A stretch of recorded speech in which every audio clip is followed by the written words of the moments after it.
అందరికీ శనార్థులు దిల్దార్ వార్తలకు స్వాగతం. అవునరా, మన ఆంధ్రాలో ఏదో పండుగ అవుతున్నదట కదా. ఇంకే పండుగ? సంక్రాంతే కదా. ఏని సంక్రాంతి ముంగట్లేదా? ఇప్పుడు ఏదో పండుగ నడుస్తున్నది. ఓ అదా, ఆవకాయ. అమ్మను ఆవకాయను మర్చిపోలేమని అంటారు కదా. అట్లనే ఆంధ్రాను కూడా మర్చిపోలేము. ఇందుగలదు అందుగలదని సందేహము వలదు. ఎందెందు వెతికినాలో మన ఆంధ్రానే గలదని బాబుగారి గవర్నమెంట్ పెట్టిన పండుగ. అట్లనా? అక్కడికి ఎక్కడెక్కడ నుంచో వరుసగట్టు వచ్చిర్రు. సంక్రాంతి పండగకు ముందే జనానికి చిన్న ట్రైలర్ వేసిండు అన్నట్ట బాబు సారు. ట్రైలరే కాదు, సినిమానే వేసిండు. చూడవు నువ్వు కూడా? తక్క దిన్ని తక్క జను తక్క దిన్ని తక్క జను తక్క దిన్ని తక్క జను తక్క దిన్ని తక్క జను తక్కి తక్క జం దుడుత జం దుడు తక్క దిన్ని దుడుత జం తక్కి జం జం తక్క జం జం తక్క జం తక్క జం తక్క జం తక్క దిన్ని తక్క తక్క జం.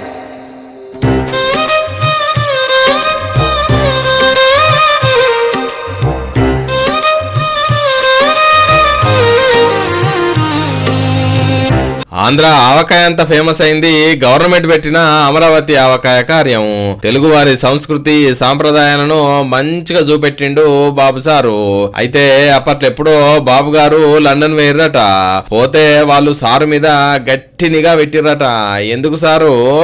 కోహినూరు ఉత్పత్తి అయిందే ఈ ప్రాంతంలో. ఇక్కడి నుంచి అది నిజాంకి వెళ్ళడం, నిజాం నుంచి బ్రిటిష్కి లండన్కి వెళ్ళడం.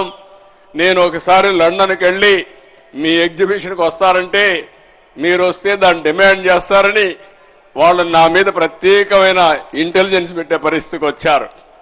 అది మన వారసత్వ సంపద. ఎక్కడున్నా ఆ కోహినూరు డైమండ్ శాశ్వతంగా గుర్తుంటుంది.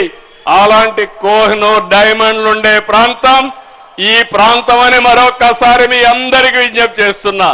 తెల్లదొరలకు మన తెలుగు వాళ్ళంటే భయమే కదా సారు. మరి ఇప్పుడు ఆంధ్రాలో ఏమేం పరిశ్రమలు తెస్తున్నారు?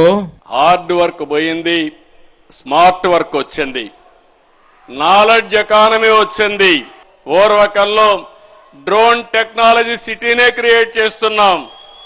ఇంకో పక్క ఎలక్ట్రానిక్స్, దానికి చిరునామాగా ఆంధ్రప్రదేశ్ ఉంటుంది.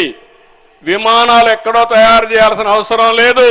విమానాలు తయారు చేసే ఏరోస్పేస్ సిటీ కూడా ఈ ఆంధ్రప్రదేశ్ లోనే చిరునామాగా ఉంటుంది. తయారు చేస్తాం. అన్నట్టు సారు, ఈ పండుగకు మీ ఊరికి పోతున్నారా లేదా?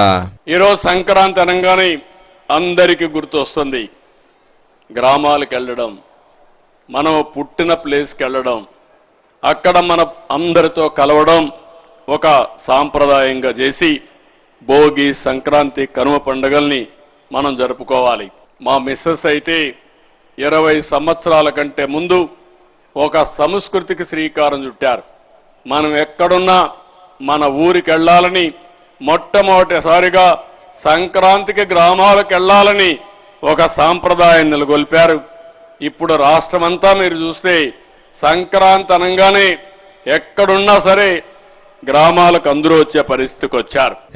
అంతకుముందు ఎవ్వరు పోకపోయేటోళ్ళు సారు పండుగలకు. అవును గాని ఈ ఆవకాయ పేరటం పెట్టి ఏం సందేశం ఇస్తున్నారు సారు ఈ లోకానికి? Not only avakaya very hot, spicy, and also Andhra Pradesh is very strong for delicious food also, very rich food also. Nobody can beat in food or culture or festivals or otherwise cinema also. బాగుంది sir మీ ముచ్చట. తెలుగోళ్ళు దునియా మొత్తంలో ఎక్కడున్నా మన పేరునే కాదు మన రుచులను అందరికి చూపెడుతున్నారు. బయటి దేశాలల్లా రాష్ట్రాలలో ఉంటున్నోళ్ళు ఫుడ్ అంటేనే కాదు సంస్కృతి అంటే కూడా ఆంధ్రప్రదేశ్ ఆయన చూపెడుతున్నారు అని వచ్చిండు బాబు సారు.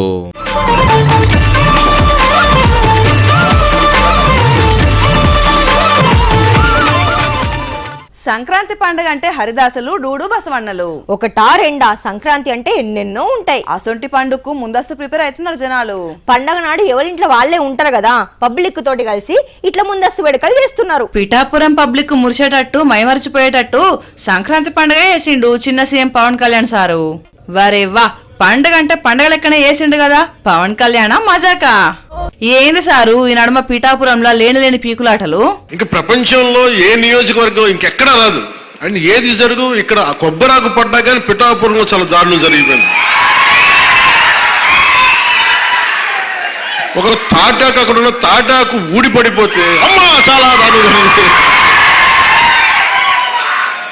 మరి ఫోకస్ అంతా మీ మీదనే ఉంటది కదా సారు. నాకు మీరు ఇవ్వాల్సింది మేము ఉన్నాం కాచుకుంటాను మిగతా వెళ్ళి పని చేయని చెప్తే కదా నాకు ఆనందం. అలా కాకుండా వచ్చి నేను వ్యవస్థని బలోపేతం చేయడానికి వచ్చాను. అంటే నా అవసరం లేని నిజమైన నాయకత్వం ఏంటి? నాయకుడు అవసరం లేకుండా పనులు జరిగిపోవాలి సింగపూర్ లాగా. నేను బిగ్ యాక్టర్, నేను నెంబర్ 1 యాక్టర్ని కాదేమో కానీ నా స్థాయిలో నేను బాగా డబ్బులు సంపాదించగలిగే యాక్టర్ని.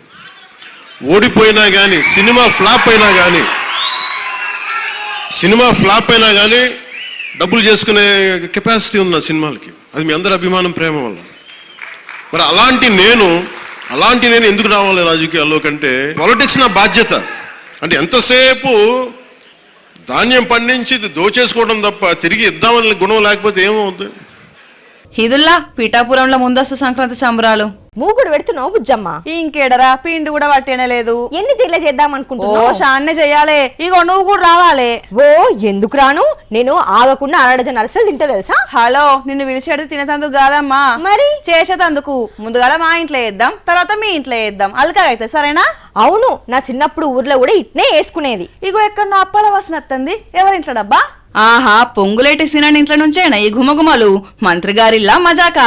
వచ్చేటోళ్ళు పోయేటోళ్ళు చుట్టాలు పక్కాలు అందరికి వంపాలంటే కనీసం కింటాలు అప్పాలు వేయాలి. అందుకే తల ఓ చెయ్యేసి దేవుతున్నారు. అరిసెలు ఆషామాషిగా వేస్తలేరు కదా, స్వయంగా దంచి మరీ వేస్తున్నారు. ఇక నువ్వుల అరిసెలు అయిపోగానే బూందీలడ్లు కూడా కడుతున్నారు కదా. హబ్బో, కాజాలు కారపూస మిక్చరా పెద్ద పనే పెట్టుకున్నారు. అయినా రాజుగారు తలుసుకుంటే దెబ్బలకు కొద్వనా, మంత్రి గారు తలుసుకుంటే అప్పాలకు కొద్వనా గాని ఎంతైనా స్వయంగా మన ఇంట్లో మన చేతులతో చేసుకుంటే ఆ సందడి వేరే ఉంటది, ఆ ఆనందం వేరే ఉంటది గానుల్లా. అందున సీనన్న కార్యకర్తలను కూడా చుట్టాల లెక్కనే చూసుకుంటారు. ఏటా ఆవకాయ పెట్టి పంపుతుంది అల్ల మేడం, మనం కూడా చూసినాం కదా. ఇక అప్పాలు కూడా అట్లనే పార్సల్ పంపుతుంది కాబట్టి 10 మందితోటి వేసుకుంటేనే అసలు పండుగ అనుకోండ్రి. మరిగా మీరు కూడా చూస్తారేంది, పిండి వంటలు మొదలు పెట్టుర్రి. ఏవండో చిన్ని గారు, చెప్పండో ఈ బుజ్జి గారు. ఏం సంగతి మరి? పండుగ కూరు పోతున్నావా? ఏం పోవడో ఏమో, ఛార్జీలకే సగం జీతం పోయేటట్టున్నది. ఇక పండగ ఖర్చులు ఏం చేయాలి? నాకు అదే అనిపిస్తుంది. దగ్గర ఉంటే సప్పుడు లేకుండా నడుచుకుంటూ పోతే అయిపోతుండే. సంక్రాంతి పండగకు కోడి పుంజలకు ఎంత గిరాకు ఉన్నదో ట్రావెల్స్ గిరాకు కూడా అట్నే ఉన్నది. అసలే ఫ్రీ బస్సులు తిరిగిన పానాలాయే. ఉన్న ఫలంగా వేలకు వేలు పెట్టాలంటే అబుక్కుమంటుంది పానం. నలుగురితోటి నారాయణ తప్పుతుందా? ఆప్షన్ లేదు మనకు. అర్థమైంది ట్రావెల్స్ వాళ్ళకు. వాళ్ళు చెప్పిందే రేటు, ఇచ్చిందే సీటు. వస్తారా పట్నంలోనే ఉండిపోతారా? ఆలస్యం అయితే ఈ సీటు కూడా దొరకది, వెనక బస్సు కూడా అందది. ఆలోచించుకోండి, మీ ఇష్టం అని బెదిరిస్తున్నాయి ప్రైవేట్ ట్రావెల్స్. సంక్రాంతి అంటే 3 రోజుల పెద్ద పండుగ. ఎంత లేచి లేవనోళ్ళైనా, ఎక్కడ బతకబోయిన వాళ్ళైనా ఉన్న ఊరు చేరి ఉన్నంతలా పండుగ చేసుకుంటారు. దాదాపు పట్నాలు ఖాళీ చేసి పల్లె బాట పడతారు. అట్లాంటి పండగకు ఊరు చేరే వరకు పర్సులు కాలేటట్టున్నాయి. చారాన కోడికి బారానా మసాలా అన్నట్టు చిన్న చిత్కా సంసారాలకు బస్సు కిరాయిలు పెడితే పండుగ ఖర్చు వెళ్తట్టున్నది. ఆ రేంజ్ లో ధరలు దంచుతున్నారు.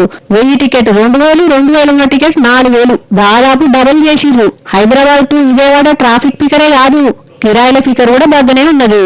అధికారులు ఎంత ఆగబట్టినా అడ్డుకట్టేసే పరిస్థితి అయితే కొడతలేదు. ఆఫీసర్లు వచ్చి ఆరాలు తీసేంత టైం ఎవరికుంటది? ఎంతనన్నా గాని ఊరు చేస్తే చాలు అని కొంతమంది చూస్తున్నారు. ఇక మాదేమైంది, దొరికిన వాళ్ళ కాడ బర్కుడే అన్నట్టు ట్రావెల్స్ దండలు చూస్తున్నారు.